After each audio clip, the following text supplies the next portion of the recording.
गुरुर्ब्रह्मा गुरुर्विष्णू गुरुर्देवो महेश्वरः गुरुः साक्षात् परब्रह्म तस्मै श्रीगुरवे नमः। विघ्नेशानमुनी गुरुसस्मरुनी लक्ष्मीस आवाहिले आम्ही गुंतवणूकशास्त्र शिकण्या हे सत्र आरंभिले। केव्हा स्थावर आणि जंगम कधी कोठे किती गुंतवू चर्चा मंथन तज्ञ बोध मिळता हे प्रश्नही सोडवू। ठेवी भाग सुवर्ण पोस्ट अथवा रोखे तसे फंडते वृद्धी भांडवली मिळो कर नको पर्याय हो कोणते। कोठे उत्तम रोखता सुगमता लाभांश वा व्याजही कोठे गुंतविणे सुरक्षित असे नोंदीस कैसी वही। सन्मार्गे धनसंपदा मिळविणे अत्यंत आवश्यक पैसा ध्येय नसे म्हणून जपणे जाणीव सामाजिक। ज्ञानाचा उपयोग गुंतवणुकी साठी सदा होऊ दे हे सारे समजावया सुमती दे आम्हास तू शारदे। Good morning once again.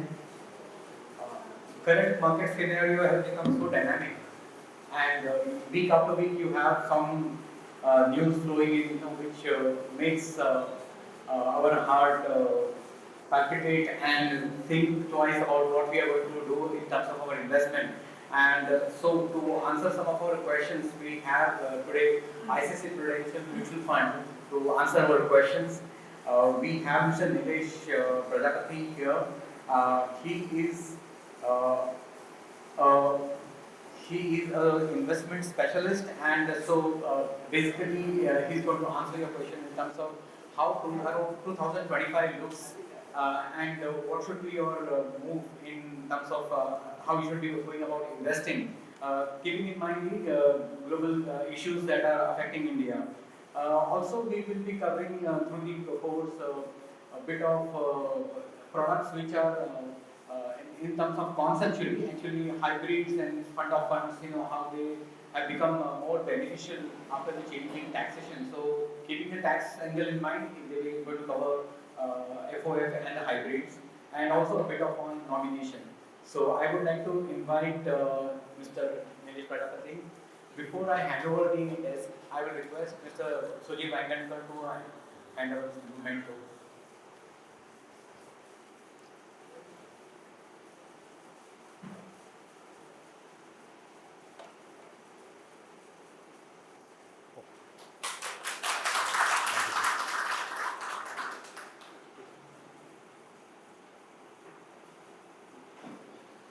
Now I'll hand over the mic to Nilesh. I will help you with that. Hi, very good morning once again. Thank you so much for having us at this platform. Lovely Sunday morning.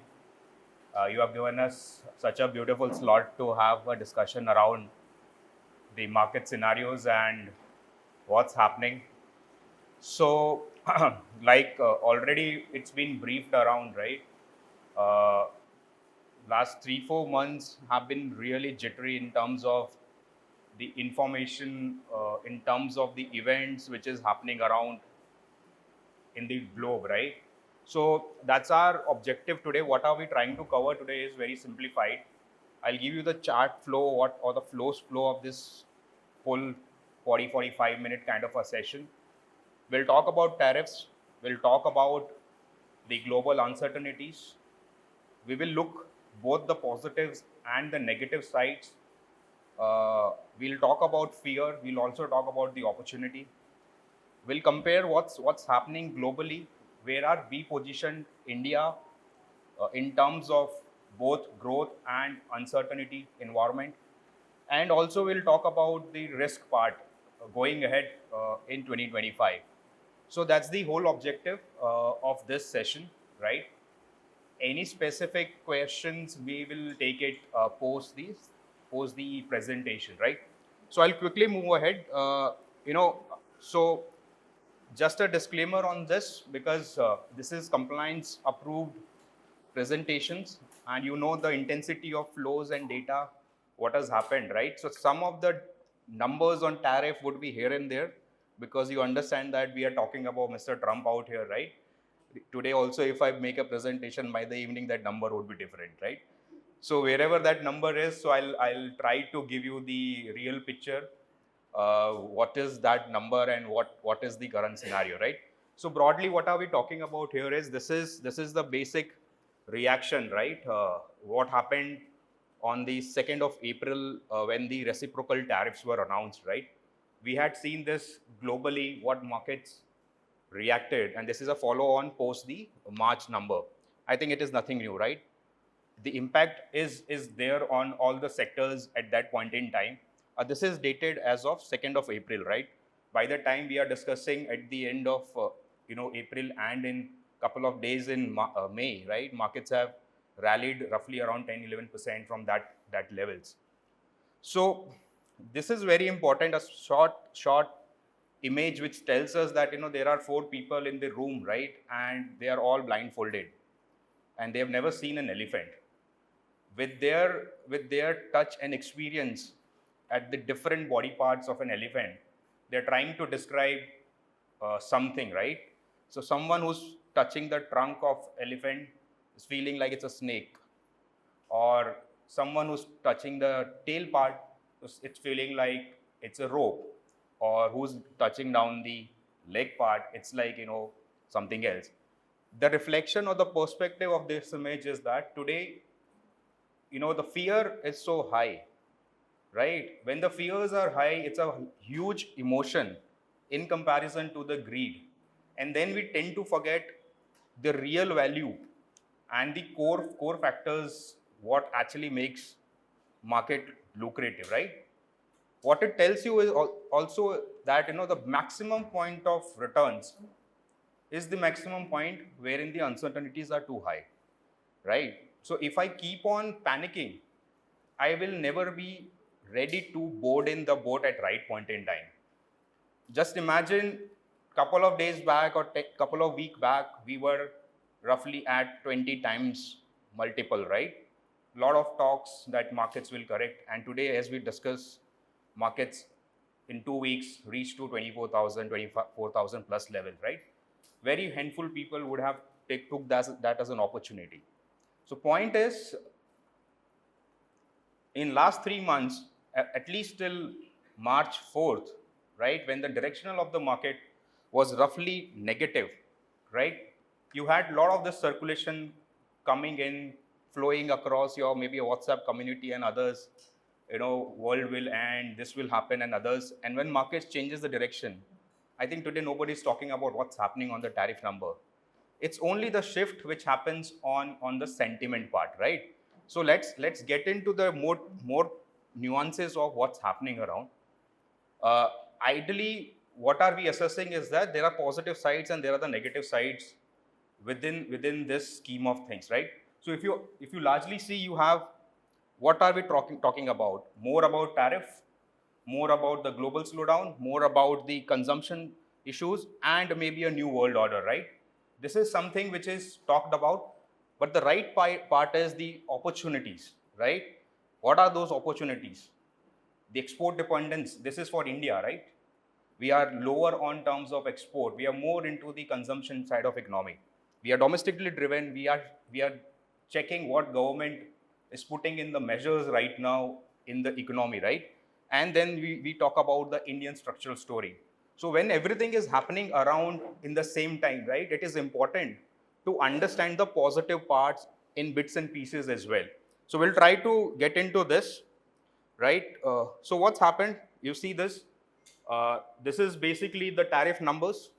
Now, what is tariff? I'm pretty sure you are in seasoned investors and everything. I don't need to get into it. But I'll set in perspective, right? There is a column out there which is 10%, right? Which is universal number across 180 countries. And then there is a number on the left side, which is the differential of your trade deficit with the target country. And basis on that, the 50% ratio has been put in and that implication is done. So just to give you an understanding, we do roughly around 80, 90 billion dollars worth of export uh, to the US, right? And we import roughly around 49 billion dollars worth of imports. So our deficit is around 50%, right? So if I divide 50 by 2, that's roughly around 25%. That's the number 26%, which is roughly quoted around in that perspective. Now, whether it is a logical way to do the calculation or the illogical way, we'll discuss, right? But even you take, let's say, a 10% number, right? Lot many problems are going to be there. So it's not an easy thing, and that's why from putting down the tariffs, being adamant. Today we are talking about relaxations and giving a window, right? So we will discuss all that over a period of time. Now, as I mentioned, there are two parts of it. So one is the negative is around the tariff, but let's look into India. So India is domestic driven economy, right? When we say still it has a large exposure towards US. So if I tell you in terms of number, we are talking about roughly 1/5 of our total exports are targeted to US. Okay. And even if you take that as an implication, right, it is roughly around 2.2% of the GDP. So yes, in terms of quantum, we are talking something big, right? But when we look into it, other part of it, right? What are we doing businesses? There are more than 16, 17 sectors or the product line wherein we are in transactions. Now, point is that we are talking about tariff, right? The tariff is on what? Tariff is on the physical commodity, exchange of goods, not exchange of soft skills, right? So is there a talk about the soft skill tariff? I don't think so. There is a talk about it. So we do what? We do business outsourcing for IT, correct? That's a large. Can you replace it overnight? Looks difficult. So that is one area. We have recently become large exporter in terms of the electronics manufacturers. Any particular product you can guess which we are doing the largest exports? iPhone, right? Recently, it's around 16% of your last quarter number was the manufacturing happened through India. You have heard the statement. The next quarter, they are anticipating that 25% of the sales, the production would have been happened in India. So that's a good part, right? Then what we do? We do pharmacy. Can you change overnight, right? So, at the end of you might look into that, the tariff number is put in, but implication of and having a repercussions of that is two ways, right? So that is what we need to understand, that obviously lot many industries will be impacted, correct? It's not going to be win-win situation for all. As I mentioned, some doors will be shut, but multiple doors will be open. Now we can talk about that if, let's say, diamond industries or maybe an IT industries at some point in time would take a marginal correction. But today we are talking agreements, bilateral trade agreements with Europe, Britain, China, Russia, South Asian economies and others. That is an open window for us, right? So at some percentage point, the loss generated from this side could be mitigated from the other side. Nobody's guess today, correct? Nobody knows the final number. It is all estimated. So similarly, when we move towards the second part of tariff, what it leads to? It leads to this area, which is what? The global slowdown. Now, when we talk about the global slowdown, right, this is the numbers. If you look into the world economy, which was roughly anticipated to grow by 3.1%, the middle bar in the first left hand side corner chart, right? Now that number has been revised by IMF. It's under 3. So when I mentioned it a disclaimer that the numbers will talk the real terms, but roughly if you see, Eurozone's number is now under 1%. It's 0.9% anticipation on GDP. If we talk about US, which for the last year roughly was around 3%, by the time of January this year, we were anticipating it closer to 2.8%. Today, that number is 1.9% GDP growth. So When you look at the far right, what you see, there is an India, right? Whether it is 6.5, whether it is 6.3, the number is still far better off, right? Or I understand the question that the 6.5% number comparatively is lower from the previous 3 years number, right? We have seen single high digit number, but also we need to understand that that was a recovery phase. The 6.5% is on the higher base. So in value terms, you are growing better. That implication also supports this data for specifically for India. Now, what does this tells you? India is not a credit-oriented economy. It's more of savings-oriented economy, right? Roughly 60% of our savings are in a form of household. Now, you can talk about the other right, side of the bar, which is the other economies, which might be looking lucrative, right? Because there is a lot of talk about China doing well, Brazilian market doing well, maybe Euro market doing well right now. But we need to understand the core fundamentals. Similarly, the repercussions of this leads to what? It leads to slowdown, global slowdown, and domestic slowdown, right? Now we have seen domestic slowdown. Predominantly, this is the portrayal of that. One of the side is the wage rate, and other side is the credit growth. Now, a basic understanding of credit growth would be that if you see the right chart, this is COVID lows, right? COVID, everything was shut and everything, right? At that point in time, government capex was very much high. So if I tell you in terms of percentage, right? Post-COVID, government capex was roughly around 1.5% of GDP, right? Today, as we speak, right, government capex as a percentage of GDP is at roughly around 3.8%. This is added value to the GDP and percentage growth has gone up. So that is what has happened. You have the credit growth moving up. So in a good economy, roughly there is an anticipation that roughly your credit growth should move anywhere between 1.5 to 1.8 times of your nominal GDP. Now, a very simple question, what is the nominal GDP? Roughly around 10%. Can I anticipate around 15 to 18% kind of a credit growth? That's a rough estimate what an investor should have it. Today, as we speak, that number is around 12%, right? So similarly, are we seeing government putting in effort or the regulator or the bodies putting in effort to revive the growth? We will talk about that part as well. Now, this is what we have seen, right? This is post-COVID. You had lower base. There was a lot of government capex coming in, predominantly into B2B, business to business, high capex intensive businesses, more cyclical. You had all this players did really well. So what happens is your revenue growth is very high, your profitability growth is very high. You had an exponential number, so market grew substantially for last 3-4 years, right? 25%, 20%, mid and small cap outpaced large cap, small cap even outpaced mid and large cap, right? Duly because of what? You had lower base and you had a substantial growth coming in. Over a period of time, this growth gets moderated. So now when you see, roughly we had seen this signs coming predominantly from June onwards, right? June 23 onwards, when you see the dip coming in.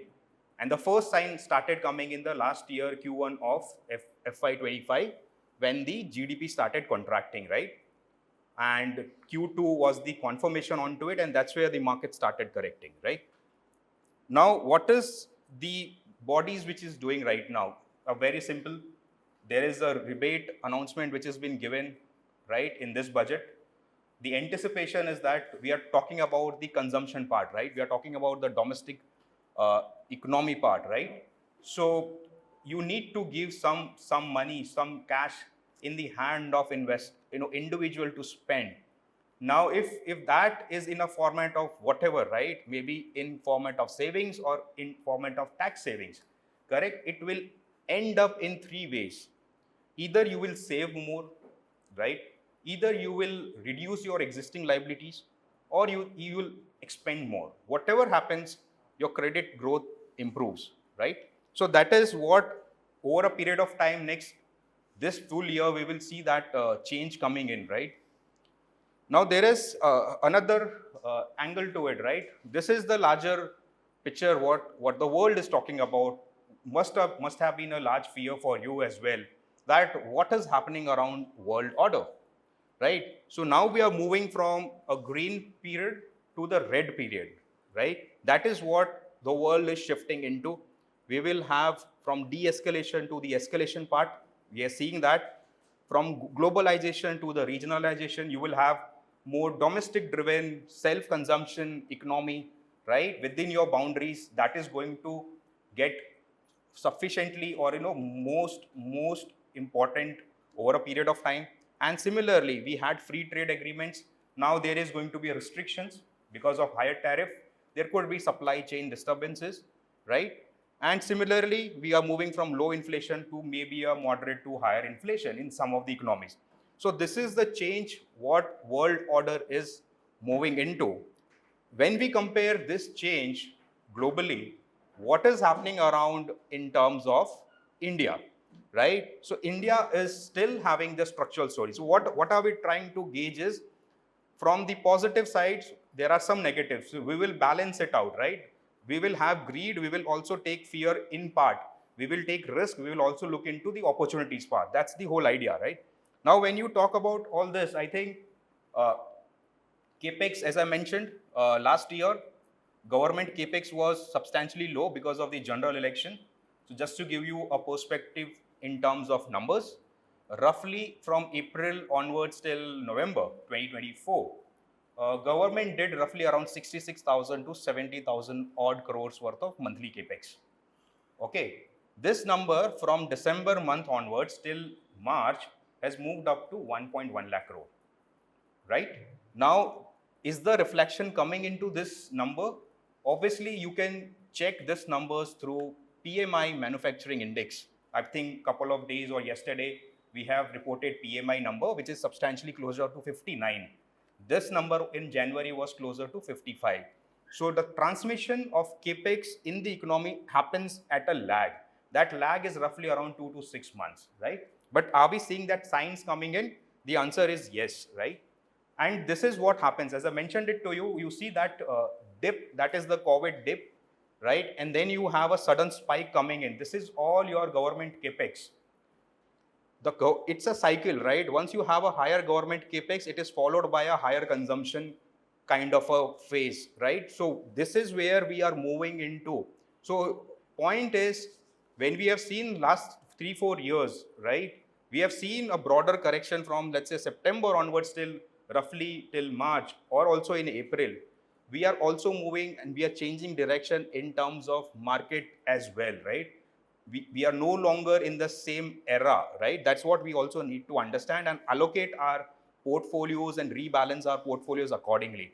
So we are saying that there is still a very fragile move out there, very slow move out there, but we are moving from high capex driven era to the consumption driven era. Now, when we say that, we also, this is a fundamental part of it, right? You see on the left hand side, it's a balance sheet. This is a bank balance sheet based on their NPAs. This was a period, the peak was roughly around 17-18 period, when the banks or the universe NPAs were roughly single digit, higher single digit. Today we are talking about less than 2% or 2.5% on the NPA side.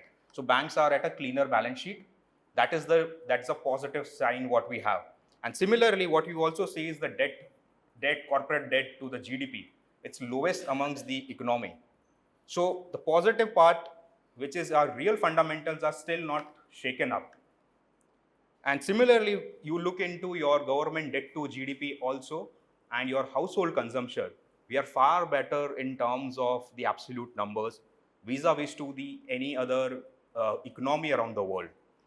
Now, when we look into this, this is a basic domestic, what kind of industry we are into, the penetration of industry. It's a very small chart flow, which is going to stay for next 10, 15, 20, 30 years as well, because the penetration itself is very low. We are nowhere talking about we have reached 80, 90% within each sectors, right? So there enough and more room for growth domestically itself. Now, this is all global, right? This is all domestic. I think most of you would be aware about all these things. The primary agenda of today's session is how do we use these data points in perspective of our investments as an investor? Now, this is, let's say, you are a citizen, you would have heard as a citizen or any individual, right? Now, let's look into in terms of an investor. Now, this is something what ICICI Prudential AMC follows internally. This is our internal proprietary model based on the macro data. So there is no human involvement in creating this chart flow. This is 20 years time tested, study what we do. Now, what it tries to plot in is we have taken some numbers which is mentioned on the bottom, which is around price to earnings, price to book, G6 to yield, and market cap to GDP. We given the equal weight and some other numbers or the data which is important at that particular period in time. Let's say if a monthly RBI policy is there, we will inculcate that as well. The summation is very simple. You could see there's a plotting, right?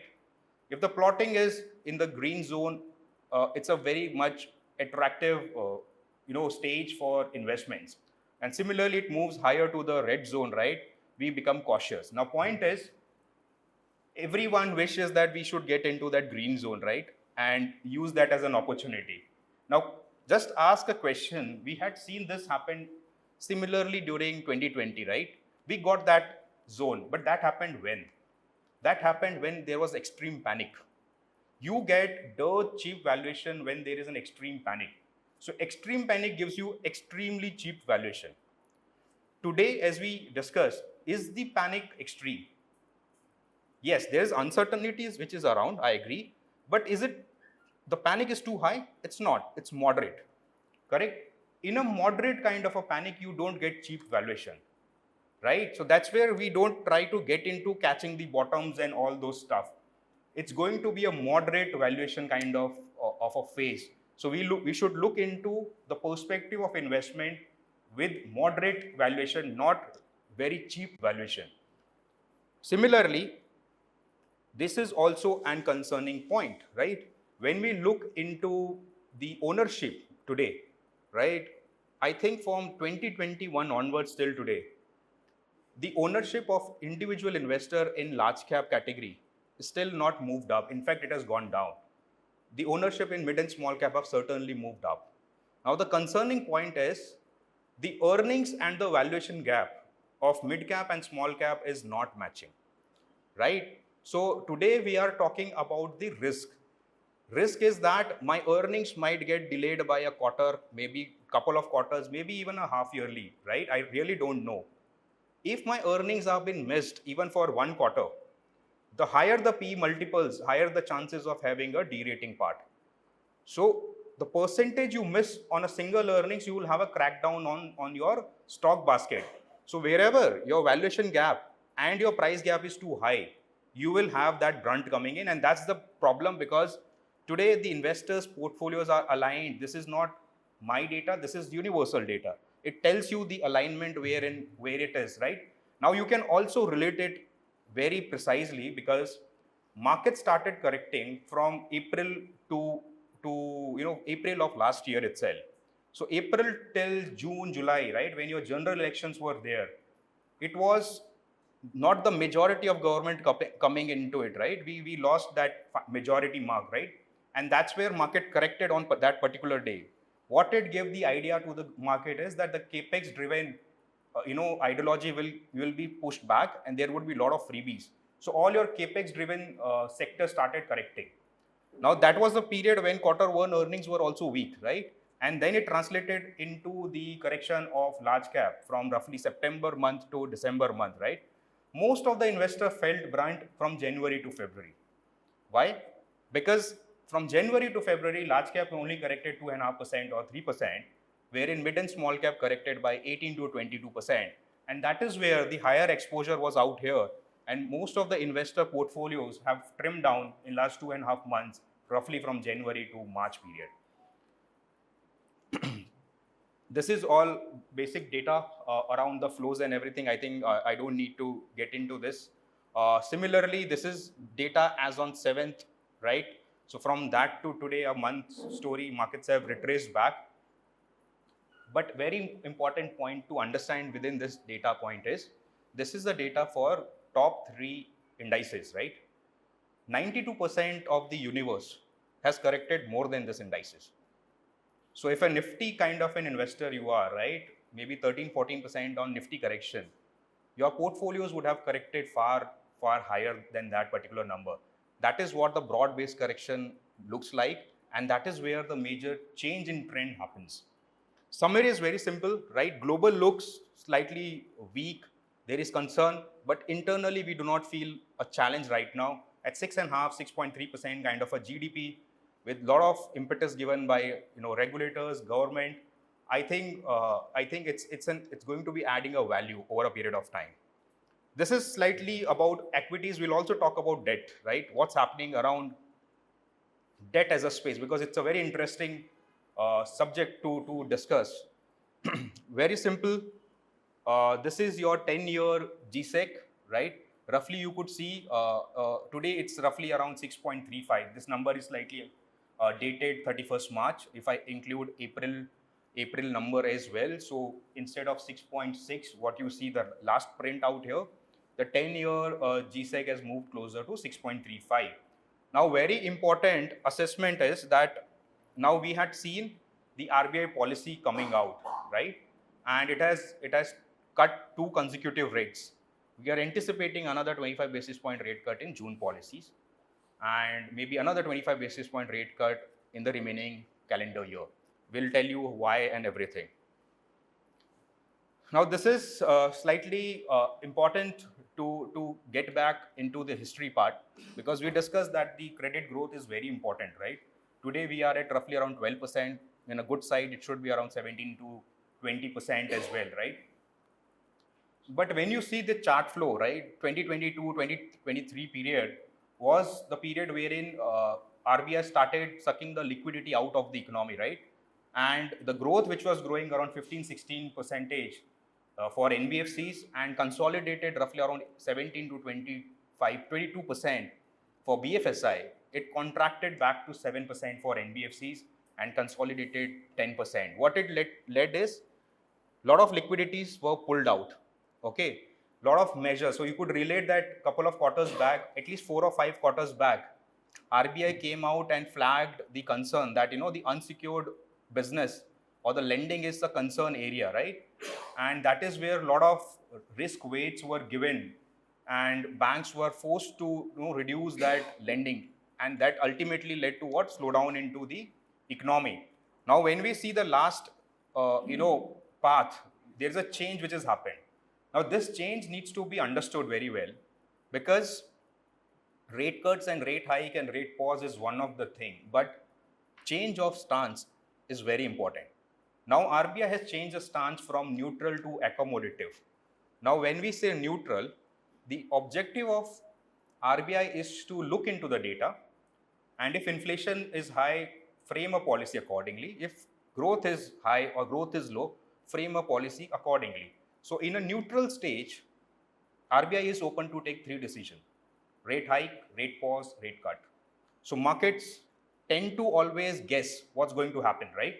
But when you change stance from neutral to accommodative, RBI only says 2 options. That is, hold on the rates or cut down the rates. Rate hike is not in the view. Why? Because inflation is controlled. They look comfortable on inflation. So inflation is not a concern for RBI. Growth is a concern. So all the policies, all the steps which will be taken for revival of growth. And that should be understood. And that is what the market consensus is factoring in, that another 50 basis point rate cut would happen and your repo would end somewhere around 5.5. And that's what I said, that number what you seen on 10-year GSEC at 6.6 is roughly around 6.35, because it is factoring that cuts, right? As I mentioned, this is that irrational way of putting down that tariff number, a differential of your trade deficit divided by 2. Logical or illogical, I really don't know. But I'll tell you when we'll take a questions, what is the whole idea of doing this and what are they trying to achieve, okay? Now, Internally, very simple, RBI, post the change of governor, it's been very aggressive, right? RBI is nowhere looking to manage currency. They are only managing the volatility part of it, right? So the system which was under the liquidity shortfall, today it is around the surplus. Today we are talking about the surplus. This is good. Now, this is very important. This is all good domestic part, internal part, equity part, debt part. India looks really good. So what are the risks what we are talking about, right? You could see in this slide, there are a lot many things. There are trade wars, there are geopolitical tension, there is a de-dollarization trade, localization. I think we will run out of number of hours, but the event will keep on happening, right? I think war is something which is now maybe a favorite topic, but it's one of the one of what I would tell you. But having said that, there are so many things which really happen every time, and we just try to find a reason during that correction, attach a reason during that correction. You will have that correction. What we need to understand is, from 2020 till 2024 mid, roughly we would have seen that markets have moved linear, and the velocity and the intensity of returns were very high. What are we moving into is, we would have mediocre returns or a moderate returns, and that will come with volatility, right? And that volatility will lead to what? You will have to hold on your investment for slightly longer period of time. That's the change in market what is happening around, and we have to position accordingly. Now, when we look into the global setup, right, the understanding is that what is going to happen is around the sectoral growth, trade tariff wars, right? US recession impact. I think highest US yields rates and everything. I think this is the whole story. Now, just to give you impact of USA, as I mentioned that we will cover this part. Now, what is the problem and why this thing is happening around globally? Today, US is roughly having 38 to 39 trillion dollars worth of debt, right? They need to refinance roughly 7 to 9 billion dollars worth of debt in this financial year, roughly from June to July period. So that's a very, very big number to refinance, right? If they cannot refinance, they have to repay it. Now, problem is, if you refinance, you will refinance at the current rate, which is at 4%, 4.5%, or 5%. Now, interesting is, in the Feb month, 10-year US yield was around 4.95. At the bottom of 3rd of March or 4th of March, that was around 3.87. Now, this is the moment what has happened on the 10-year treasury of US. What it tells you is that if you refinance at this price, you will roughly pay up to $1.5 trillion as an interest cost.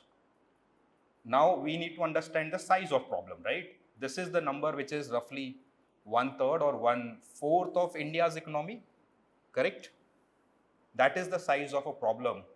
And in terms of US, that is equivalent to their defense budget. Now, imagine the largest defense budget what a country would run in, that is the equal number or slightly higher number what you are paying as a refinance cost. Now, to do this, what I can do, right? I can create, now the irrational things comes in, right? If I give you logic, you will not do anything, right? If I become illogical, you'll start slapping me, right? So the panic creates, irrational approach creates a panic in the market. Your equity starts underperforming, your other risk asset starts underperforming. And as an individual, we start running for safety. Safety leads to what? You run for the treasury, bond prices move higher, and yields fall down. That is the whole objective. Now, by doing this, you are changing the world order, right? It was anticipated that there would be no repercussions, right? Whatever we will tell, it will be implemented, or whatever we will tell, people will come and have a negotiation. What has happened is, we have seen the first cycle of it, of Mr. Trump from 2018 to 21. There was a tariff, but at that point in time, it was predominantly only on China. This time it is across the world. Now, there is no friend or enemy, correct? A Europe nation is also forced to take roughly 5% as a defense budget on their GDP. The economy, which has not contributed even 1% for last 20 years for global GDP, is forced to take that decision, right? So that also opens up. Now I will give you a very simple understanding on this.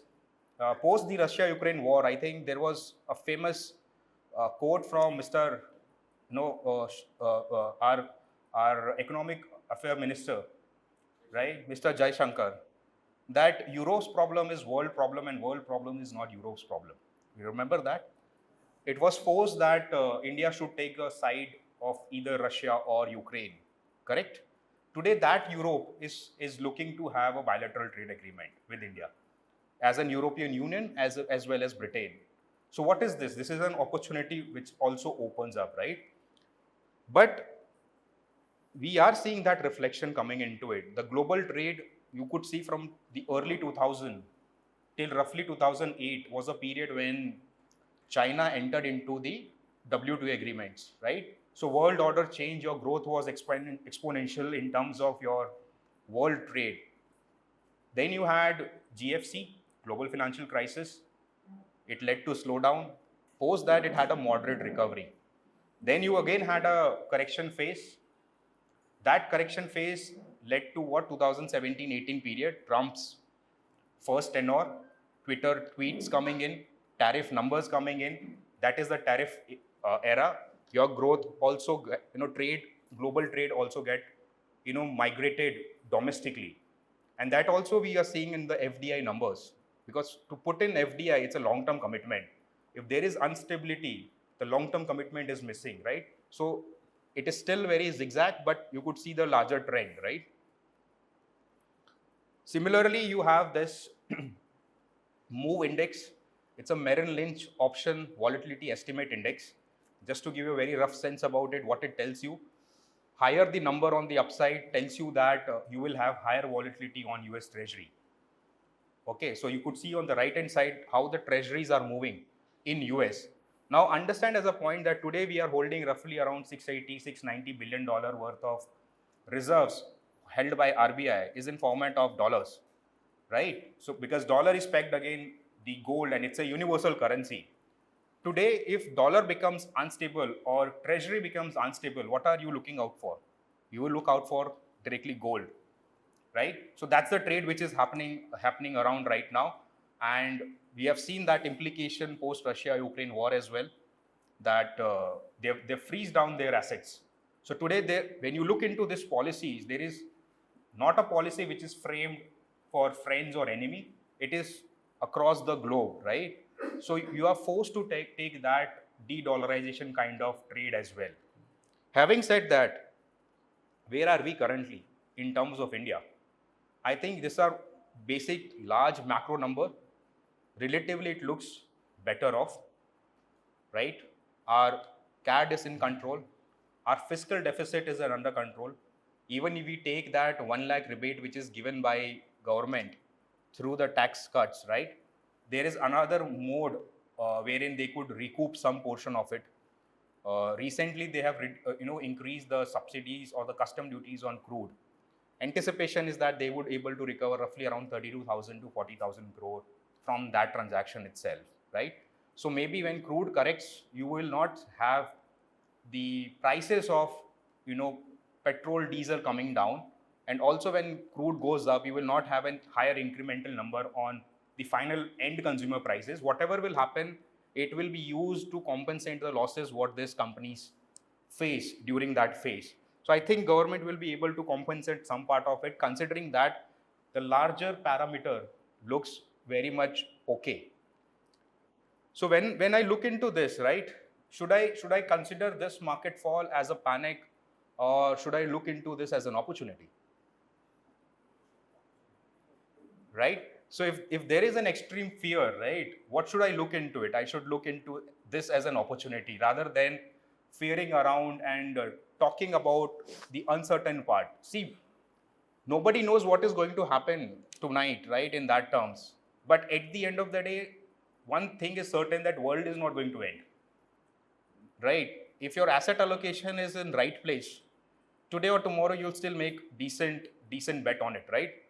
And that's what we are tracking after this impetus which is given by government and everything. Are we seeing some signs into the economy. So roughly your quarter 3 numbers were okayish, not too great. GDP was roughly around 6.2 for Q3. Q4 looks like to be a better off number than Q3, but for the full year, we will still miss out on the estimate. Okay, so largely based on all this assessment, it looks like your larger earnings should be around Q2 of FY26, right? If the uncertainties are not there on the table. This is all your high frequency data, which translates into your macro data, right? Maybe your PMI services, PMI manufacturing, core inflation, WPI inflation, or GDP. Based on this data, RBI takes an actionables. In some pockets, it looks really great. In some pockets, there is still scope for improvement. I mean, you can just refer through the GST number. It was around 2.3 odd lakh crore, right? And then you look into other automobile sales number, it is still not showing signs of improvement, right? So there is some revival into the economy, but it is not broad based. That's what we need to understand, and that might delay some earnings part of it. And during this earnings part, the de-rating chances or the re-rating chances is something what an investor should look into it. Today, if you look into it, roughly 70% of the companies got derated in Q3. Only 30% of the companies got positively rated. This number is anticipated to even get shrink in Q4. So maybe another 20-25% companies will be on a positive rating side. So with the volatility which is happening around, primarily what we need to also take in mind is that we initially corrected because of our internal slowdown, right? Wherein our earnings started to contract and everything, right? The second part is that it escalated due to the global tension. Today, both the parts are unanswered, right? So if markets are correcting, if markets are cheering, we should keep both questions in line, whether they have been answered or not, and should allocate or asset allocate accordingly. Having said that, this is the debt index, right? Uh, it gives us comfort around the moderate side because we have increased the allocation. So the graph you are saying moving up, it tells you around that you can play a directional call onto your debt portfolio, because now RBI has changed the stance. Either it can hold on the rates or it will cut down the rates. So you can have duration plus accrual kind of a strategy and more dynamic portfolio, right? So if I consolidate whatever we discussed, right? There are uncertainties around, right? There are opportunities around. There is risk, but that risk is limited to globe, right? Why I would say this? Because the GDP number of US, which was reported last week, it was negative, correct? US is struggling at a higher inflation. US is struggling at a lower growth. This is a sign of stagflation, right? You have another economy, which is China. This is struggling in deflation. So you are putting more stimulus into the economy to create that demand. But this demand is artificially created, right? So you might have rejig, you might have that volatility in markets coming in because the valuation of Chinese markets are very reasonable, right? So you might have that momentum trade coming in. But are this real number? Are this demand is real? The answer looks like no. So today what markets looks like, our anticipation was that emerging market as a large universe should do well to the developed market in the later half of this calendar year. But with the intensity of event which is happening around, change of stance, we think that it has played down, or we have been seeing that as a signs that it is an early signs of it. However, having said this, still the earnings part is unanswered, right? Still the tariff part is unanswered, right? So in terms of relative valuation, today large cap is something which looks better off. Mid and small cap is still some area which is concern. Now concern is relatively because the earnings what this segment has given and the price growth which has already been done, right? There could be only two things which can happen. Either you can revive your earnings back so that you can sustain a higher valuation, right?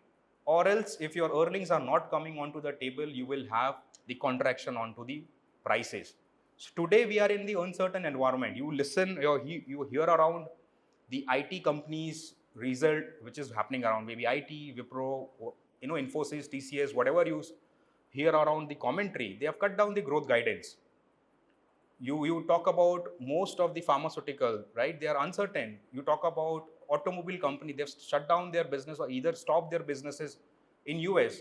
So today that uncertainty could delay your earnings. Now we can also go back and understand that when Q1 and Q2 of FY25 was slow, there was an anticipation that because it is a Diwali, festival phase and everything, right?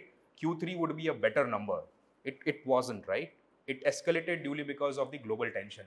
So in this period, what one needs to understand is 2025 is a reset year. Reset year in terms of creating portfolio for next 3.5, 4 years. With having a moderate return expectation from here onwards, digesting the volatility also, and giving more time onto the portfolio, changing the allocations today, rather being more diversified, more company oriented and sectoral oriented. It's going to be more concentrated kind of a thing.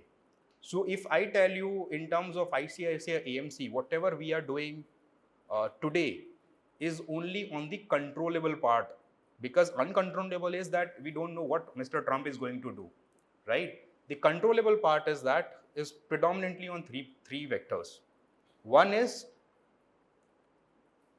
your earnings on the portfolio, right, should be slightly higher than your benchmark. I think it's a very simple statement, right?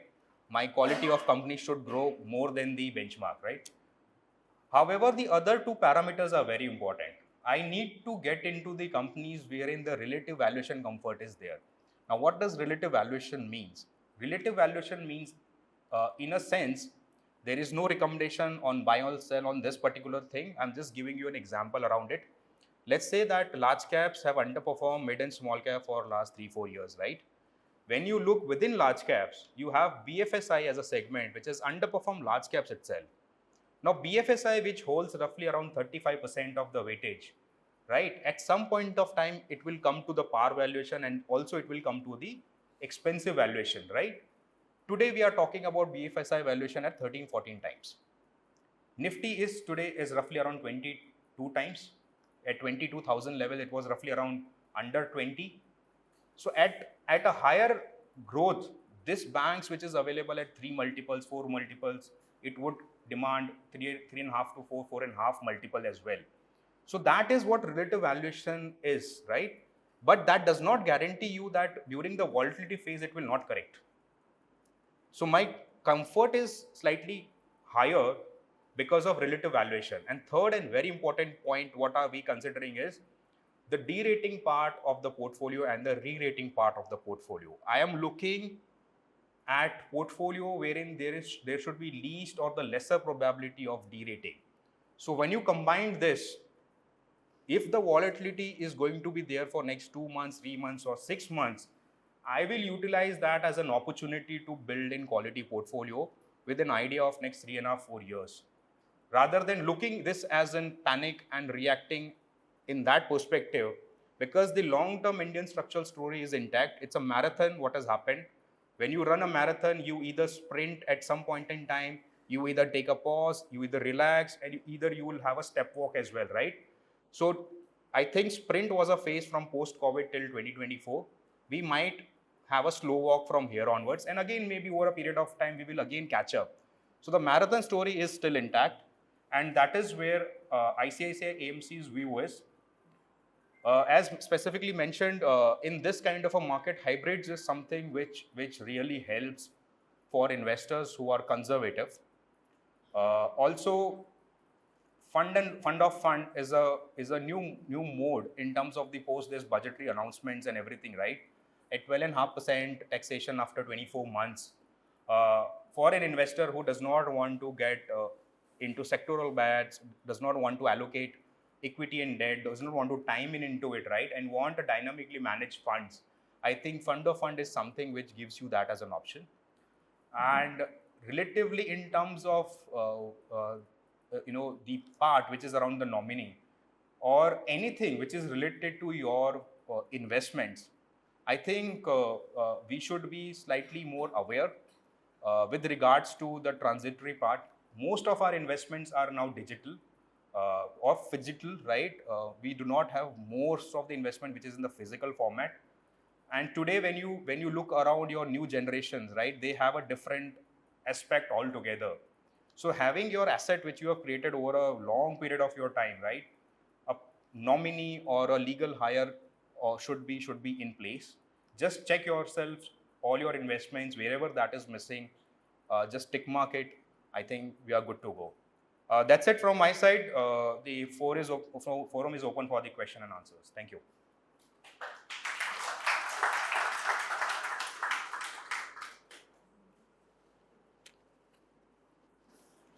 Any questions, please? Yep. My question is about the growth, which is, does the growth, which is, more or less jobless, does it concern you? The growth. Which is more or less jobless. Okay. Does it concern you? Can you slightly elaborate on this piece? See, the number of people who are entering the job market, if you see how many are getting job, and because ultimately, the penetration of when they get income, they'll buy certain things. The penetration perhaps is not happening to that extent. So, like in USA, the market is very much sensitive to the job data, Right. which here apparently I don't know. So, does this fact concern you? See, we are in a very different markets, right? I think we should look into our scale of economies, right? It's not apple to apple comparison. Today, what US is, what China is, are we there today? The answer is no. We are far behind that. The data what you get in US markets is for each and everything. Even maybe you take a breath also, you might get data. How many breaths you have taken within an hour. So my point is that that's the size of economy you are talking about. But when you talk about the scope of the economy, right? You see today what's happening around within India. It is your organized, unorganized to organized play which is improving, right? That will give you the penetration number. That will happen over a period of time. Now, to answer your question, the biggest problem what has happened in India for last 30, 40 years is that we were an agricultural economy and we directly moved to the services part of it. And now we are doing a reverse integration for last 10 odd years by inculcating manufacturing part of it, right? So this is a reverse integration. It should have ideally been from agriculture to manufacturing to the services, which ideally what China did, right? We are doing the reverse integration of it. So when you look into this piece, we are fixing that as a slot. At least for last 10 years, the efforts have been made onto it. Slowly and gradually, we will have that economies of scale also coming in. Today's the size is an issue. This population, if you look into it, is an opportunity or an issue? It's an opportunity what it looks like. You have this bracket which will give you enough power supply for next 20, 30 years, right? Only point is that when we talk about China plus one, when we talk about why, as I mentioned that we will discuss around the global part as well. Now, when you look into the reciprocal tariff number, right, which happened on 2nd of April. Now, till the time nobody knew what is going to be this number, at least on the calculation part or on the final number part. So what was the assessment? Why markets were correcting at that point in time was duly because of the differential. So blended, we had the highest differential in the tariff number with US. So when I say blended, it means that in some of the commodities we are charging 25%, 30%, 75%, 80% weighted to the export number. What is the blended number? So the blended numbers comes to 10%. That is what we used to charge on the US imports. Versus US used to charge our exports, which become their imports, roughly around 3%. So that differential was around 700 basis point. Now, when you compare this number with the South Asian economies, we were the higher differential and the scale of economy was high. And that's where the markets were correcting. So I should expect that when this reciprocal tariff announcement will come in, India would be severely impacted. What has happened? it has been given a number which is even lower than the neighboring countries. So today we are relatively better off. See, that's what I said. The primarily two part is your earnings and the tariff. It is still unanswered. Only thing is the sentimental shift which has happened. There is still no change which has happened, right? We are still talking about, we are still negotiating. Some tariff number is implemented, some have been removed, some have been levied, right? But the panic or the concern area still is there. Only what has happened, because markets have retraced back, the sentiments of the investors have changed, and I'm very sure that today we will not be even tracking about what's happening on the tariff side. We are talking about something else. So it is concerning to some segment, but given a time, as I mentioned, that structural story of India is intact.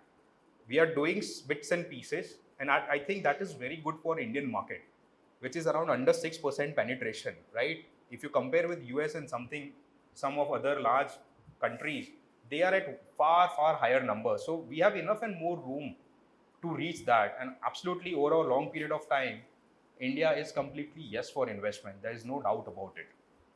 That's there. I have two small questions. One is how much riskier is the arbitrage category fund? The second question is, with a span horizon of 3 to 5 years, net of tax return, whether arbitrage fund which are said, they are better or the debt funds are better? Net of tax. Okay.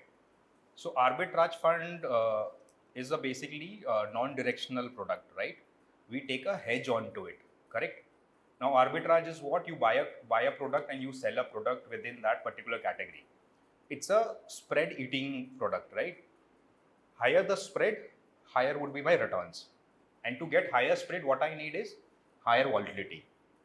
So if you anticipate that in near term or whatever your horizon of investment is, volatility is going to be there, then you can anticipate that arbitrage fund will do better.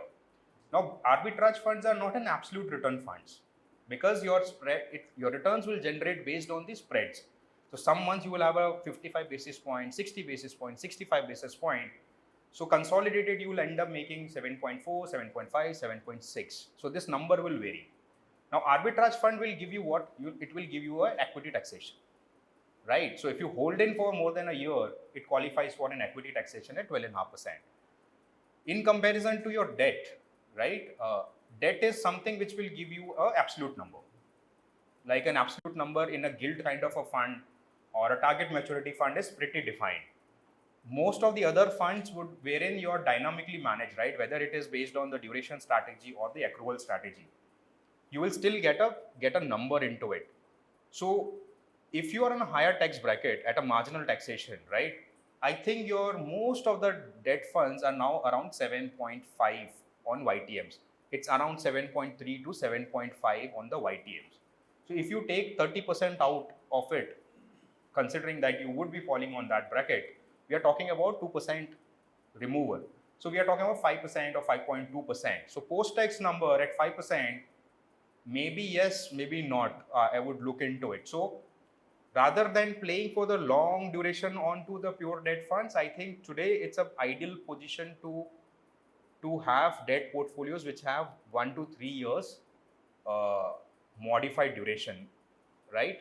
Or else if you want to consider a pure debt fund, because what is the risk in a debt fund is that today you might have one fund which is short term or a medium term fund. Tomorrow it might another fund will look attractive. So you will start incurring the tax component onto it. So get into a dynamically managed fund which automatically adjust that duration for you, also plays down the accrual role. So a dynamically managed fund would be a far better strategy. Or else what an investor could now also consider is the fund of fund route, which is on the income plus arbitrage active fund, right? So that will give you roughly around, let's say, a combination of an equity and arbitrage. So roughly 65% and below would be your debt component onto it, and remaining would be on arbitrage. So it would have duration and accrual play into it, and after 2 years it will qualify for 12.5% return. So for a shorter duration parking kind of a fund in today's scenario, credit risk fund, corporate funds are better off just because your spreads on corporate credit funds are slightly higher than to your 10-year GSEC, which you can play it for 1 to 3 year perspective. If you want to play it for more than 1 to 10 year kind of a perspective, then dynamically managed fund is better off. This both are at marginal taxation.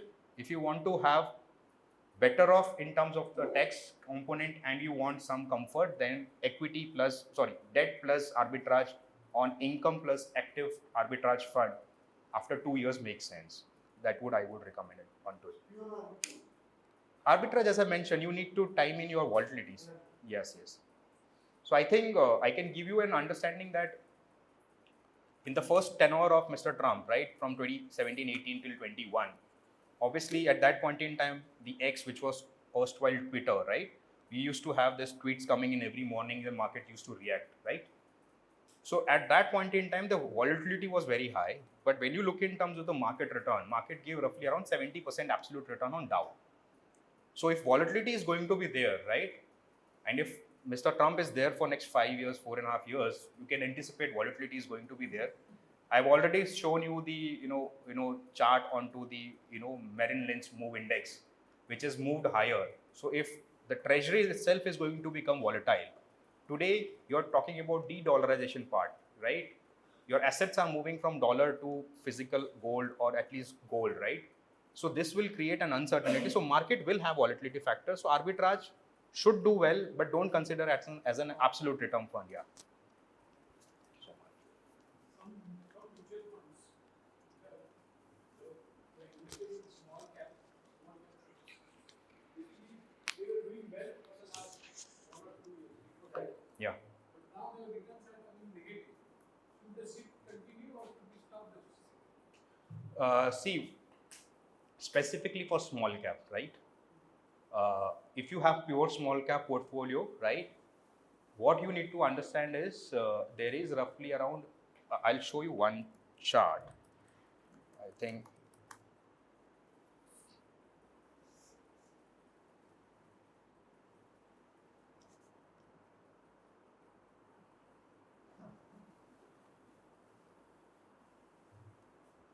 how do I do this?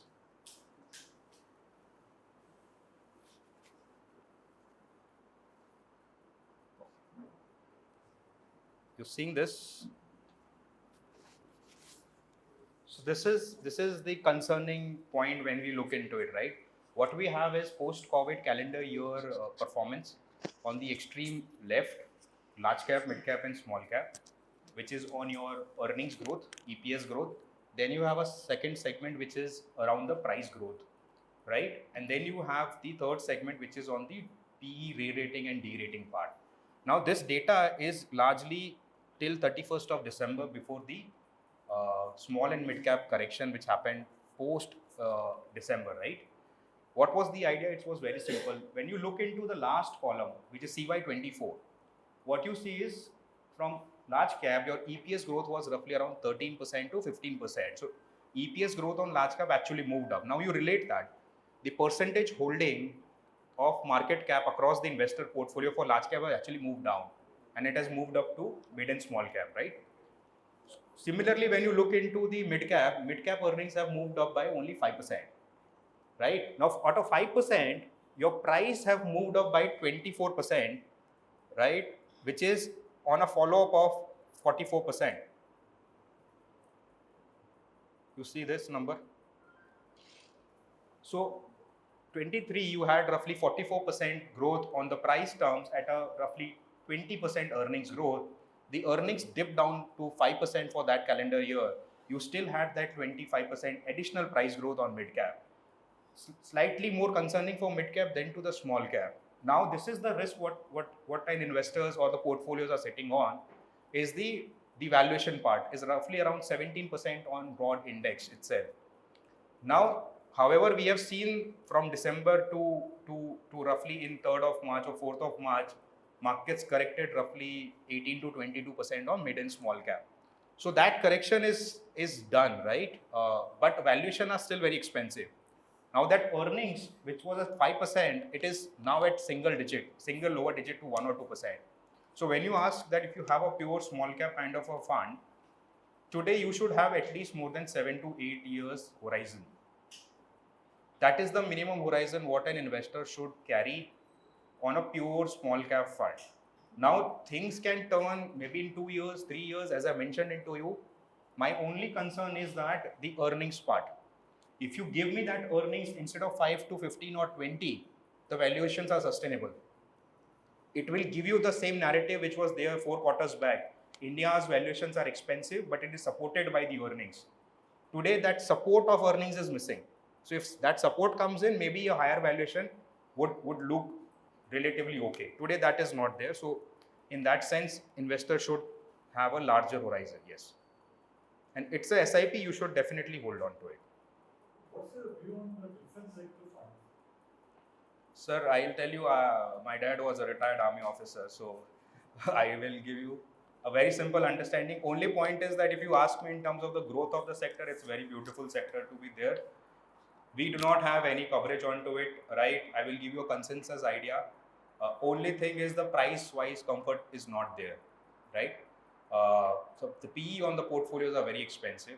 So fundamental things are different, price things are different. So companies will still do what they have to do, right? But stock markets is something else. So price to earnings, what this segment demands is something which we are least, we are very bothered about it. Currently, we do not have any view on that. What is the impact of de-dollarization? Yes, sir. De-dollarization, what's the impact? See, the de-dollarization impact is that, so primarily first objective of US, as I mentioned, is around manage their fiscal deficits, right? And another important is that the de-dollarization part, which is the global trade, 56% happens only in dollar. Now, post this Russia-Ukraine war, you would have seen that the one of the time in 2023, BRIC nations met and they plan to launch their own currency, right? Now what was the idea behind that currency and the current currency, or let's say cryptos? Cryptos have been played as a replacement to the dollar. So if dollar does well, cryptos are at pain. If dollars is weakening, so cryptos does well. Now dollar is pegged against 100% gold, correct? The idea behind creating that BRIC currency is that 40% of that currency would be valued at gold. Okay, so it will not be 100% gold valued, it will be 40% valued to the gold. Remaining 60% will be valued based on the gold reserve what the participating country held. So if there are 10 countries in that, and whatever the gold percentage you have as a reserve, that will give you a weight to control that currency, right? So de-dollarization is something which US does not want, and that is one of the thought behind creating the instability part into the economy.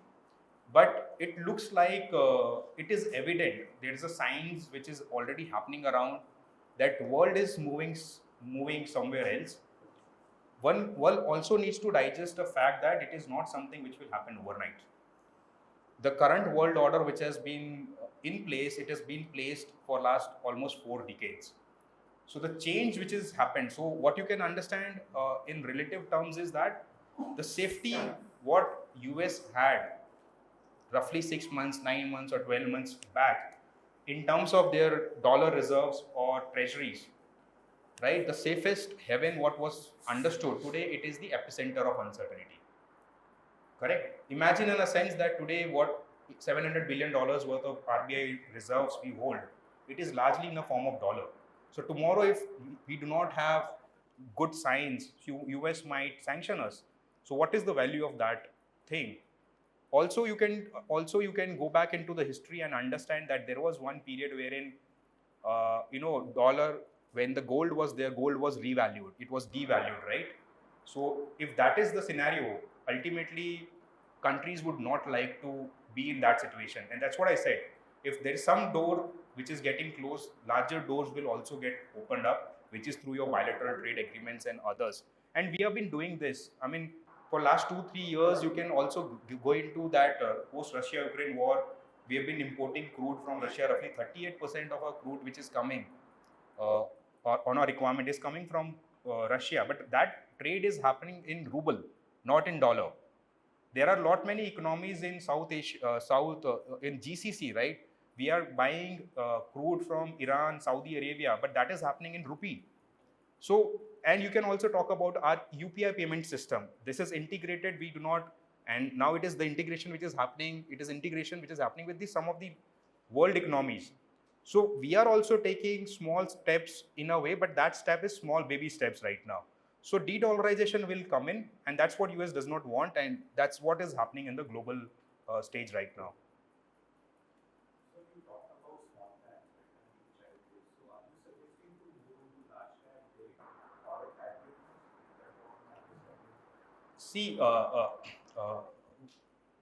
because this is not a standard response, right? Uh, it will depend based on each and every investor, right? Today, if I create a portfolio, I would say that 60-70% one should have it on the large cap side. And 15-20%, 15-20% should be on a mid and small cap. Now, considering individual exposure, right? If you are underweight on the small cap, then you can increase it. If your total portfolio is at 5% or 10%, you can increase it. But having said that, if you're increasing that portfolio, don't expect return only next 3 years. What has happened in last 3 years, right? So that should not be the thought process. So if you have limitation, also the profits what you have made over a period of time, right? That is an exponential number. Now you are a seasoned investors. Look into your own mutual funds before COVID till 2019, 2020. The average return on your portfolio would be in a bracket of 16%, 15 to 16%. Some schemes would have given 20%, 30%, but that numbers get consolidated at a 15-16% brand. What it means is underperformance starts building in some performance, or you start performing, your performance starts to get depleting. So it is a complete individual call, considering your risk asset and asset allocation today and a time horizon, right?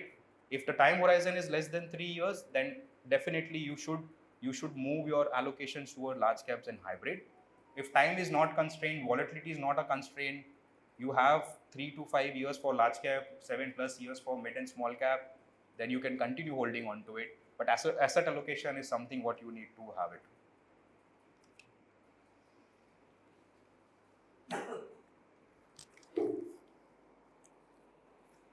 Nilesh, I'll ask one question.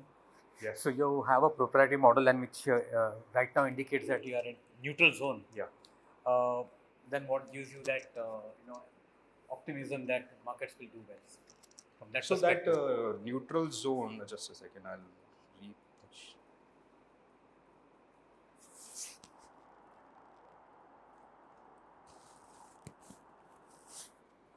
Right, this is Yeah, that's the one. Yeah. yeah. So if you look into that yellow bracket, right, that's the number which starts from 100 to 120, right? Now this number which is looking at 111, this is a number which is actually been published at 31st of March, right? But when this publication will come out for April month, but April month have seen lot much of drawdown. I would give you the absolute. I wouldn't be able to give you the absolute number, but I will give you a rough estimate. At the bottoms, in on this 7th or 8th April, we were near to that bottom yellow band. Today, at the close of the month, because markets have recouped, right, it is at the higher end. So it has moved so fast during a single month itself, right? So how do I evaluate? If you would have heard Mr. Naren, right, he mentioned that maybe another 5% correction on large caps from the lows which was made recently, right? He would be thinking that the large caps would be undervalued, right? And that might invite this chart to move towards the greener zone, and we might come out with equity outlook at that point in time. Today, that is the outlook is very neutral, right? Any more questions? Yeah. Every month there are 2 or 3 lectures on different topics in this forum. Yeah. And a lot of parameters are considered in those lectures, but employment data is never considered. So my question is, does employment data make any impact on the economy, yes or no, and why Yeah. it is not considered just because a lot of people are in unorganized sector?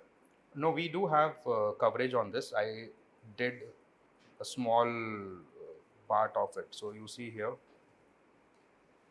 this is your employment data. The PMI services, which is your job data, service oriented. This is X of your agriculture. So we track this. This is one of the high frequency data which is published monthly. So we take that into the consideration. So high frequency data, there are like 40 attributes. It could be around your credit card payment, to your vehicle toll, to your GST collection, to this number, tractor sales number, auto sales number, deposit growth, MF inflows, FIS inflows. There are a lot many data, right? Which we get at a frequency of weekly, bi-weekly, half monthly, or monthly. So that services part is one of the parameter which we consider. Any more questions? So I'll just give you a closing remark. Yeah. Full scale war. Yeah. Whether the market will go up or go down. Good question.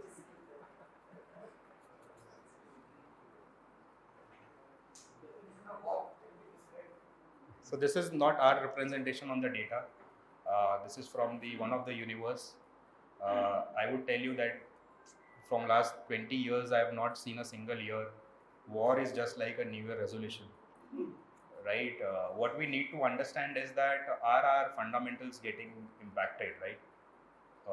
And there are few famous wars which is mentioned out here. Couple of wars my dad also been participated, right? Having said that, you could see what kind of impact on our markets being, and war is something which will keep happening. It's something which is let's not discuss on the business part of it, but as an investor, one should look that as an opportunity. As I mentioned, any event will give you any correction, right? Your event definition would be different. You can relate it with some other term, maybe COVID, maybe slowdown, Brexit, Russia-Ukraine war, now India, Pakistan. You will have this. So this is all noise for an investor. What we need to hear around is the core fundamental part. So that's what we tried to cover. However, I knew that this could come in, so this is one reflection point. So thank you so much. I have my couple of colleagues out here. Naveen is a relationship manager from Bombay team. We are managing the customer division out here. Arzan is his reporting manager. Naveen and Arzan are slightly veteran into the industry. I think Naveen is associated with ICICI Prudential AMC for last 7 odd years, managing a lot of HNI, UHNI clients. If you have anything in terms of your prospect, in terms of your allocation, in terms of your ideas, there is Naveen's card on your respective chairs. You can feel free to connect with him as well. Thank you so much for this wonderful opportunity on this particular platform on the lovely Sunday afternoon. We'll definitely look into the opportunity to connect once again at some point in time. Thank you so much.